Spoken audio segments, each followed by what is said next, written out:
Guys, luluto tayo ng lumpiang sariwa. Yan. Lagyan natin ng palumuti. Dito. Yan. Request po ng aking minamahal.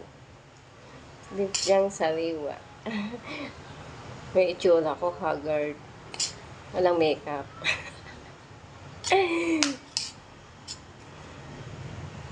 Yan.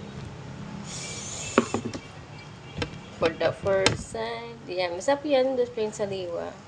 Diba? Alo. Ano kayo ngayon? Uwi na kayo ng Pilipinas para makakain ng masarap. Diyan, full noodles, itlog, manok, full na manok. Kailangan man ng gulay.